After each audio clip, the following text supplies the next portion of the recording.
Qui est Roger Lumbala, dont le procès pour crime contre l'humanité se tient à Paris à partir du 13 novembre, à partir d'aujourd'hui. L'ancien ministre de la République démocratique du Congo est notamment accusé d'avoir été complice de meurtres et de viols de masse dans les provinces de l'Est de la RDC lors de la Seconde Guerre du Congo. Donc Benjamin Koenig... c'est une période, un endroit dont on n'entend pas forcément beaucoup parler dans les médias traditionnels. On va pas refaire un cours d'histoire parce qu'on n'a pas forcément le temps, mais je pense que pour bien comprendre ce dont on parle et ce dont est accusé Roger Lumbala, c'est peut-être important de revenir en quelques mots sur qu'est-ce qui s'est passé à cette période. C'est quoi cette deuxième guerre du Congo ?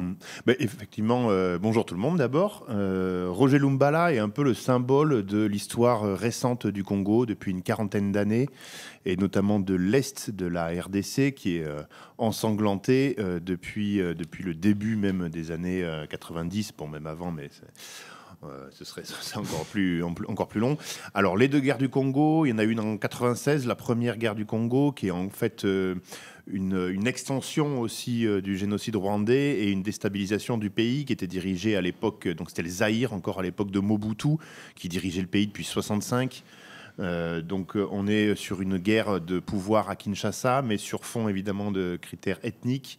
De bouleversements ethniques avec l'arrivée massive de réfugiés Hutus suite à la prise de pouvoir de Kagame qui met fin au génocide par les armes au Rwanda en 94. Et ensuite, donc en fait, parmi ces 2 millions environ de personnes Hutus qui ont fui le Rwanda à ce moment-là, parce qu'il y a à la fois des génocidaires, c'est-à-dire des gens qui ont génocidé les Tutsis, les dirigeants de l'ancien régime, donc les grands dirigeants Hutus qui étaient responsables du génocide.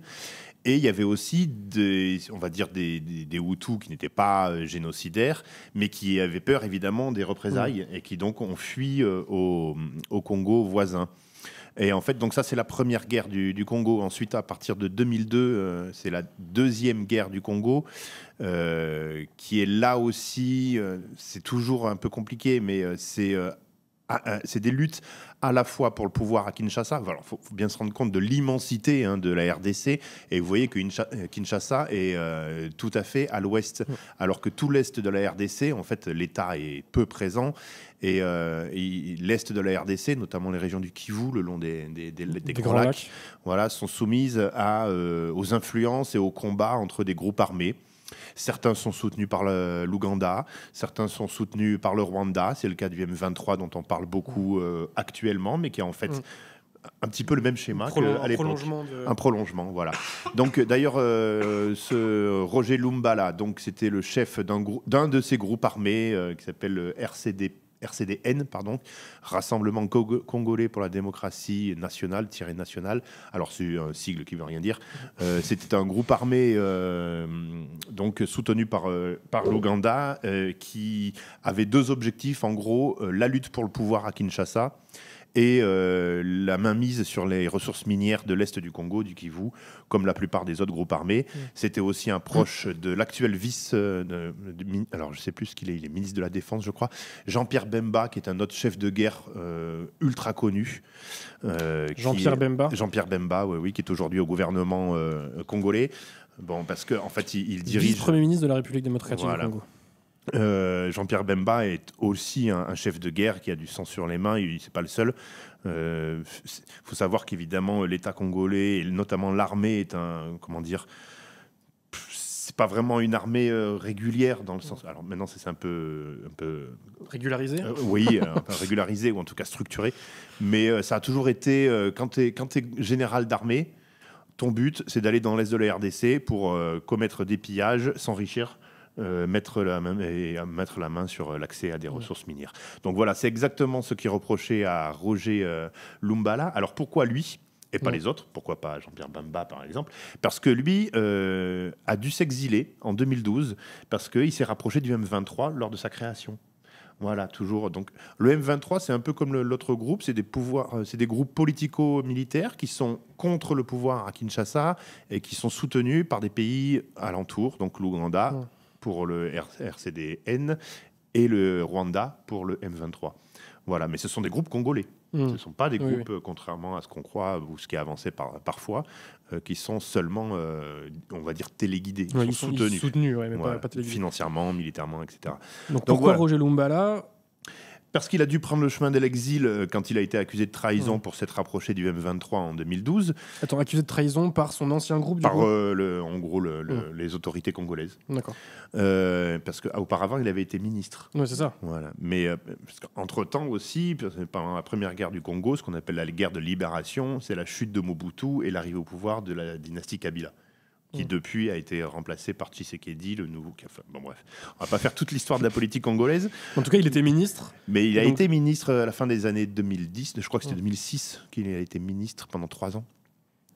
Et puis après, donc, son rapprochement avec le M23 lui a valu d'être accusé de trahison et de devoir s'exiler. Il s'est exilé en France. Et c'est en France qu'il a été arrêté en 2020. Après, il y avait pas mal de travail d'enquête d'ONG et d'associations, y compris congolaises, qui luttent contre l'impunité. Ouais. Il a arrêté parce qu'il était sous le coup d'un mandat d'arrêt international ou quoi? Non, il a été arrêté en vertu de la compétence universelle du droit français qui permet aujourd'hui de juger un ressortissant, même étranger, français ou étranger, peu importe d'ailleurs, pour des faits commis sur un sol étranger, à 2 conditions: qu'il ait une résidence en France et qu'il n'y ait pas de poursuite dans son pays. C'est-à-dire que si une juridiction congolaise le poursuivait pour ses crimes, à ce moment-là, il ne pourrait pas être jugé pour cette compétence universelle. Voilà, ça c'est pour le côté strictement juridique. C'est important parce que lui-même a dénié hier, au premier jour du procès, le fait qu'il pouvait être jugé par la France. Tu veux dire qu'il a dit c'est pas normal que la France me juge, j'ai rien à faire devant les tribunaux français. Exactement. Il a dit la France n'est pas compétente pour me juger. Qui êtes-vous pour me juger? Et il a joué le néocolonialisme en disant oui, on dirait les siècles passés où des jurés blancs jugent un noir, un africain dans le box. Bon, on jugera de l'acuité de sa défense, mais en tout cas, il a récusé le procès. A priori, il refuse de comparaître devant la cour, ce qui ne va pas empêcher le procès de se tenir. Et au contraire, ça peut même empirer les conséquences de ce procès sur lui. En général, quand un prévenu ne se présente pas au procès, refuse de comparaître, les peines peuvent être plus lourdes. En tout cas, il peut y avoir moins de considération de la part des juges, des tribunaux. Oui, ça peut, effectivement. Mais bon, on peut être jugé par contumace aussi. Ça ne change pas. Normalement, là, quand même, on dit le droit. On va peut-être venir d'ailleurs au contenu de ce procès qui va être très intéressant. Justement, parce que là, donc on a essayé de dresser assez rapidement à la fois le contexte un peu de la période, le portrait de ce Roger Lumbala. Je parlais de complicité de crimes contre l'humanité. De quoi est-ce qu'on parle exactement? De quoi a-t-il été complice? Alors, il y a du conditionnel parce qu'il n'a pas encore été jugé, mais pourquoi il est à ce tribunal exactement, précisément? Alors, je vais d'abord saluer le travail qui a été fait par plusieurs ONG. Il y en a 5 qui sont parties civiles. Alors, je ne vais pas toutes les citer, mais il y en a une notamment qui s'appelle Trial International, qui en gros milite et œuvre pour la fin de l'impunité et que les crimes soient jugés partout dans le monde. Et puis il y en a une autre qui s'appelle le MGR, qui est intéressante parce que c'est une association, une ONG congolaise. C'est elle qui a notamment travaillé pour recueillir des témoignages. Alors, pourquoi il est jugé? Il est jugé pour des faits commis entre 2002 et 2003, donc lors de la Seconde Guerre du Congo, qui était un conflit, mais vraiment un des pires conflits oubliés, mais on estime peut-être entre 4 et 5 millions de morts. Donc c'est vraiment une boucherie abominable, directement et indirectement par les famines occasionnées. Enfin bref, voilà. Alors lui, de quoi il est accusé? Tout simplement d'avoir ordonné et donné les moyens de mettre en œuvre des crimes contre l'humanité dans l'est du Congo envers des populations ethniques ciblées, que ce soit Pygmées, Bamboutis, etc. Mais bon, on va pas. Il y a beaucoup d'ethnies dans l'est de la RDC. Ces exactions, alors qu'est-ce que c'est? C'est des meurtres collectifs, des exécutions sommaires, c'est de l'esclavage forcé, c'est évidemment des viols collectifs. Ça, on sait que c'est une arme de guerre qui a été utilisée vraiment massivement dans l'est du Congo. On connaît le travail notamment du docteur Mukwege, qui a eu le prix Nobel de la paix, et l'homme qui répare les femmes, comme on l'appelle, et qui justement a commencé à travailler sur cette médecine réparatrice pour les violences sexuelles à ce moment-là, au début des années 2000, lors de la Seconde Guerre du Congo. Lui, son hôpital est à Bukavu, et c'est toutes ces régions-là, donc Nord Kivu, Ituri, qui est encore plus au nord collé à l'Ouganda, et puis jusqu'au sud Kivu. Voilà. Donc il est accusé de tout ça. Alors pourquoi complicité? Parce que c'est difficile de démontrer qu'il est lui-même l'ordonnateur, l'instigateur de ces crimes contre l'humanité. Donc en tout cas, le fait d'avoir ordonné et donné les moyens d'eux, c'est pour ça qu'il est jugé pour crime contre l'humanité. J'ajoute que ce sont des crimes qui sont documentés depuis un rapport onusien qui est célèbre, qui s'appelle le rapport Mapping, qui est sorti, qui avait été publié en 2010 et qui, pour la première fois, documentait l'ensemble des crimes. Alors, pas l'ensemble, mais une bonne partie des crimes commis dans l'Est de la RDC durant les guerres du Congo. Tu parlais du rôle important des ONG, donc il y en a 5, il y a notamment une ONG congolaise. Qu'est-ce qu'elle apporte, cette ONG? Quels vont être le rôle de ces ONG pendant le procès? Est-ce que donc c'est des parties civiles, elles vont amener des preuves, elles disent bah voilà, j'ai rencontré telle personne, elle m'a raconté ça. C'est à ça que va servir la présence de ces ONG? Alors, d'abord, elles œuvrent sur le côté juridique, c'est exactement ce que tu dis, hein, elles sont parties civiles. Et puis, deuxièmement, elles ont travaillé à faire venir à rassembler des preuves, et puis à faire venir des témoins. Et ça va être un des grands moments du procès. Je vous conseille, si vous... moi, je suis accrédité, donc je vais pouvoir y aller. Je vais essayer d'aller à quelques audiences, notamment celle-ci. Il va y avoir 34 témoins directs. Ils ont réussi à citer à la barre. Le procès dure jusqu'au 16 ou 19 décembre. Le 19 décembre, je crois, date à laquelle le verdict est attendu. Et les auditions des témoins sont attendues de mémoire, le 27 novembre et le 10 décembre, quelque chose comme ça. Mais alors, attends, des témoins, ça veut dire que potentiellement, il va y avoir des gens qui ont assisté à ces scènes de meurtre de masse, viol collectif, des gens qui ont assisté, des gens qui ont été victimes. Il va y avoir des femmes victimes de viols collectifs, mutilées sexuellement, etc. Faut savoir que c'est un courage extraordinaire parce que, à la blessure physique et psychologique s'ajoute la difficulté d'en parler, voire l'opprobre qui peut être jeté sur ces femmes-là. On sait que justement, c'est toute une partie du travail du docteur Mukwege et de beaucoup d'associations, c'est de réparer ces femmes, y compris sur le plan psychologique, mais aussi social, c'est-à-dire les réinsérer socialement. Donc voilà, ça va être un moment très fort de ce procès. Alors, certes, ça tombe sur Lumbala, ça aurait pu être d'autres, parce qu'il était en France, donc il a été arrêté en France. D'ailleurs, je vois que pas mal de journaux congolais, aujourd'hui je lisais la presse congolaise ce matin, un journal qui s'appelle Le Potentiel, dit Lumbala devant la justice, et les autres, quand répondront-ils? Mais en tout cas, c'est un premier pas très important pour essayer de juger, pour la fin de l'impunité, sur toutes ces atrocités qui ont été commises depuis les années 90 dans l'Est du Congo. C'est un message aussi aux atrocités qui sont commises encore aujourd'hui par tous les groupes qui sont encore actifs, y compris le M23. Voilà. Mais pas que, c'est pas les seuls. Il y a beaucoup de questions qui me viennent en t'entendant. On aurait peut-être dû mettre un petit trigger warning avant de commencer ce stream, parce qu'on parle évidemment de choses qui sont difficiles. Donc, si jamais c'est trop dur pour vous, n'hésitez pas à partir et à revenir plus tard. On parle des témoins, évidemment, ça va être un moment clé, un moment à la fois fort juridiquement, mais fort tout court. Est-ce que tu as pu discuter avec les ONG, comment elles ont réussi d'abord à retrouver ces victimes, ces proches, et comment elles ont pu les convaincre de venir en France, parce que j'imagine que c'est aussi beaucoup des gens qui résident encore au Congo, peut-être. Enfin, je veux dire, c'est quand même une démarche hyper dure, hyper difficile, hyper impressionnante de venir raconter à une cour en France, loin de chez toi, des trucs atroces que tu as subis. Est-ce que tu sais comment ces ONG ont réussi à les convaincre, à les retrouver et à les convaincre? Après, les retrouver, je pense que... Il n'y a pas j'ai pas d'éléments directs. J'ai discuté un peu avec justement les gens des ONG, mais en fait, je ne sais pas déjà quelle est la part qui vivent encore au Congo, ou la part, est-ce qu'il y en a qui sont réfugiés? Ça, c'est tout à fait possible qu'il y en a qui soient déjà réfugiés en France ou ailleurs en Europe. D'ailleurs, en Belgique, il y en a beaucoup, puisque souvent, il y a le lien avec l'ancien colonisateur. Le travail a été mené sur le terrain. Justement, c'est pour ça qu'une des parties civiles est une ONG congolaise. Voilà. Et l'autre trial a des bureaux aussi un peu partout, et des bureaux en Afrique centrale, au Congo, à Kinshasa. Je ne sais pas si c'est à Kinshasa même, mais en tout cas, oui. Donc oui, c'est effectivement un travail de fourmi qui a été mené. Je pense que si c'est difficile pour beaucoup de victimes d'en parler, ça n'est pas impossible non plus. D'abord, parce que justement... c'est peut-être la première fois pour ces victimes qu'elles peuvent être confrontées à celui qui a ordonner ces atrocités, leurs bourreaux. Et donc, il y a une forme de, pour la première fois, la chance, entre guillemets, de pouvoir mettre fin à l'impunité. La principale demande des victimes, en tout cas sur le plan juridique, c'est que justice passe. Voilà, donc il y en a quelques-unes, il y en a toujours qui étaient prêtes à témoigner. Ça, y a pas de...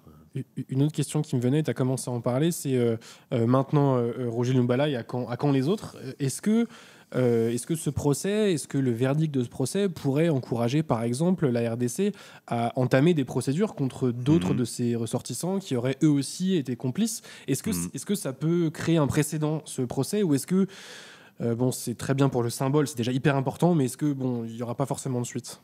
Alors, ça dépend des juridictions.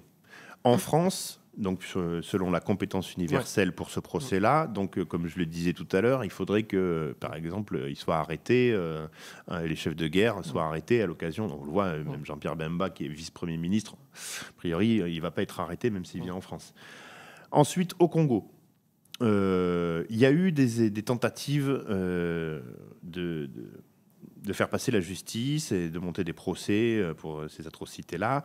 Le problème, c'est qu'à chaque fois, le pouvoir congolais, qui est vraiment un assemblage de factions rivales, voilà, et puis chaque personnalité aussi a le soutien d'une ethnie, d'une partie du pays. Donc en fait, c'est vraiment une espèce de... Il y a eu des tentatives à chaque fois de mettre des procès sur pied, mais ils y échappent parce que, par exemple, il va y avoir à ce moment-là une transition, c'est-à-dire une ouverture du pouvoir en rassemblant tout le monde, ce qui, du coup, clôt les procédures judiciaires en disant la priorité, c'est l'apaisement du pays, et donc on remettra ça à plus tard. Donc, en fait, au Congo, il n'y a jamais eu de procès sur ça.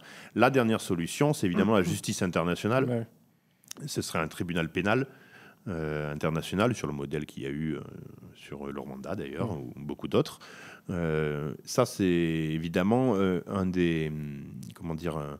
une chose sur laquelle y a les ONG poussent et beaucoup de Congolais poussent aussi. C'est-à-dire qu'il y ait petit à petit une justice internationale, il y a des mandats d'arrêt de la CPI. Voilà, donc ça, c'est envisageable, mais on le sait très bien que souvent, ça prend des années et des années avant d'être mis sur pied, quoi. Et c'est vrai que c'est aussi pour ça que c'est un moment très important quand on va entendre les témoins, parce que c'est vrai que dans ce genre de procès, ça peut arriver qu'en fait, des témoignages tellement forts, tellement durs, en fait, poussent aussi la société civile à s'emparer du sujet, à le pousser, parce que à l'écoute de ces témoignages terribles, on a envie que ça aille encore plus loin, quoi. Donc bon, on verra, on va évidemment continuer de suivre ça ensemble. Benjamin, donc ça commence aujourd'hui, le procès ? Ça a commencé hier. Ça a commencé hier. Non, pardon, aujourd'hui, on est quel jour ? On est le 13. On est le 13, ça a commencé aujourd'hui. Ça a commencé aujourd'hui, pardon. Voilà, donc aujourd'hui, Roger Lumbala a dit que globalement, la France n'était pas... Oui. avait rien à faire, avait rien à lui reprocher. Le procès va quand même se tenir, avec un verdict attendu avant les vacances de Noël. 18, c'est ça, 19. 18-19, voilà. Bon, il n'y a pas de souci sur le fait que, quoi que soit son attitude, le procès va se tenir. Ah oui, bien sûr. Il va être très fort. Et justement, moi, c'est quelque chose je me turlupinais la question ce matin. Il est très suivi au Congo. Très suivi, très soutenu, tu veux dire ? Très suivi, le procès est très suivi. Voilà, c'est pour ça que j'ai fait une petite revue de presse congolaise ce matin, et il y a, la plupart des médias congolais parlent de ça. Très bien. C'était justement une question que je voulais te poser, donc très bien, tu l'as anticipé. Alors attends, j'avais écrit d'autres questions, mais je crois qu'on y a déjà répondu. Est-ce que tu as d'autres choses à ajouter ? Ah si, peut-être, parce qu'on l'a un peu évoqué à deux endroits, mais on n'y est pas vraiment revenu sur les conséquences que ça pourrait avoir sur l'actualité maintenant, sur le M23, puisque tu le disais, c'est ce genre d'exactions qui ont été commises sous la direction de Roger Lumbala il y a 20 ans, un peu plus. C'est le même genre d'exactions dont peuvent être coupables le M23. Est-ce que si au cours de ce procès, il y a des choses qui sont dites, des condamnations qui sont prises, est-ce que ça peut avoir une incidence sur ce qui se passe au Congo aujourd'hui, ou est-ce que c'est, même si c'est lié, est-ce que c'est vraiment deux choses qui trop séparées pour que ça ait une Alors incidence ? Juste un point préalable, ce n'est c'est pas que le M23 qui commet des exactions. Bien sûr. Même l'armée congolaise commet des exactions. Ça, c'est généralisé envers les civils selon l'ethnie, selon l'appartenance. sociales. Voilà, il y a beaucoup de... Donc vraiment... Mais oui, effectivement, il se trouve que le M23, alors le M23, l'AFC M23, donc Alliance du fleuve Congo et mouvement du 23 mars, justement, mouvement du 23 mars, en référence à un accord qui avait été passé pour la réintégration de ces milices-là dans l'armée congolaise, ce qui n'a jamais été effectif, et c'est pour ça qu'aujourd'hui ils ont repris les armes. Donc voilà, il faut avoir tout ça en tête. Je vous lis un truc très intéressant, un site qui s'appelle Info27 en RDC, et qui écrit, c'est un quotidien, qui écrit ce procès envoie un message clair, l'impunité n'est pas un privilège éternel, et les acteurs armés contemporains tels que l'AFC M23, sous l'instigation du Rwanda, doivent comprendre que les massacres et crimes commis aujourd'hui ne resteront pas impunis. Donc, donc c'est dit très clairement, regardez ce qui peut vous arriver. Voilà, exactement. C'est pour ça que c'est un modèle, clairement. C'est pour ça que les Congolais le suivent. Ça, c'est sûr. Merci beaucoup, Benjamin. Peut-être que le chat, vous avez des questions sur ce dont on a parlé. De toute façon, si vous voulez un petit peu creuser ce sujet, déjà, donc il y a ton papier que tu as publié en fin de semaine dernière, je crois, en début de semaine là, je ne sais plus. C'était quand 11 novembre, il y a 2 jours. Il y a 2 jours. Hop, je vous mets le papier. Hop. Je suis pas connecté à Twitch. Je suis pas connecté à Twitch, donc je peux pas vous mettre le papier. En tout cas, vous tapez RDC. Ah non, en plus c'était même pas le bon papier. Vous tapez RDC Humanité, vous trouverez le papier de Benjamin qui vous retrace un peu tout ce dont on a parlé. Mais globalement, si vous avez envie de vous intéresser un peu plus à la question, l'Humanité a globalement produit pas mal de choses. Pas forcément ces derniers jours, mais voilà. Oui, sur les guerres du Congo. Voilà, sur les guerres du Congo. Sur le Rwanda aussi, depuis longtemps. Oui. Peut-être une question pour finir. Tu disais que c'était un peu un conflit, une guerre oubliée. Moi, je disais en intro que c'était quelque chose dont les médias traditionnels parlaient assez peu. Est-ce que tu as une explication à ça ? Est-ce que tu comprends pourquoi ? Alors que tu disais, on parle quand même de entre 4 et 5 millions de morts directement dus à la guerre, mais c'est sans compter la famine, etc. Bon, alors, il y a plusieurs, à mon avis, il y a plusieurs éléments qui rentrent en ligne de compte. Le premier, c'est le contexte aussi, d'abord, avec la suite du génocide du Rwanda. Et c'est-à-dire que pour beaucoup de pays européens, notamment la France, la culpabilité larvée et documentée aujourd'hui de la France dans le génocide rwandais fait qu'on a laissé pas mal les coups des franches ensuite à Paul Kagame, y compris pour la poursuite et le massacre. Donc il y a vraiment cette chape de plomb du génocide rwandais qui est là, qui est en surplomb. Première chose. Deuxième chose, il faut être clair, pendant des années et des années, ce qui se passait au Congo, les Français et les Européens s'en foutaient, clairement. Maintenant, ça a changé un petit peu, le fait qu'il y ait peu d'intérêt sur le sujet, on le voit, y compris notamment chez les jeunes. Ça, c'est intéressant, grâce à Internet, et grâce aussi, il y a eu beaucoup d'articles sur les ressources minières. Et ça a intéressé, parce que là, d'un coup, ça devenait concret. C'est un truc que nous, on utilise. Ben oui, c'est nos téléphones, c'est nos ordis. Donc du coup, on s'est dit, ah d'accord, au fait, nos téléphones portables sont entachés du sang des Congolais. Et du coup, les gens ont commencé à s'intéresser, en général, par cette entrée-là. Ce qui est très bien. D'ailleurs, on l'avait fait pas mal. Je me rappelle avoir écrit des papiers c'était dans le magazine sur, en gros, ces terres rares-là, dans vos téléphones portables qui ont le prix du sang. Je me rappelle. Voilà. Il y a quoi, 1 ou 2 ans, quelque chose comme ça ? Oui, c'est ça, il y a un peu plus de 2 ans. Et en fait, ça a jeté une lumière assez crue sur la réalité de l'Est du Congo. Et il y a eu un intérêt, on va dire, assez... qui s'est développé. Et notamment, je le dis au sein de la jeunesse, mais pas que, mais enfin, c'est quand même remarquable. Et donc, depuis, il y a un intérêt assez fort pour ce qui se passe dans l'Est du Congo. Souvent, par contre, justement, il faut avoir le background des guerres du Congo, du génocide du Rwanda, et même, on pourrait remonter avant, de la colonisation belge, évidemment, qui a une responsabilité là-dedans, dans tous notamment dans les divisions ethniques.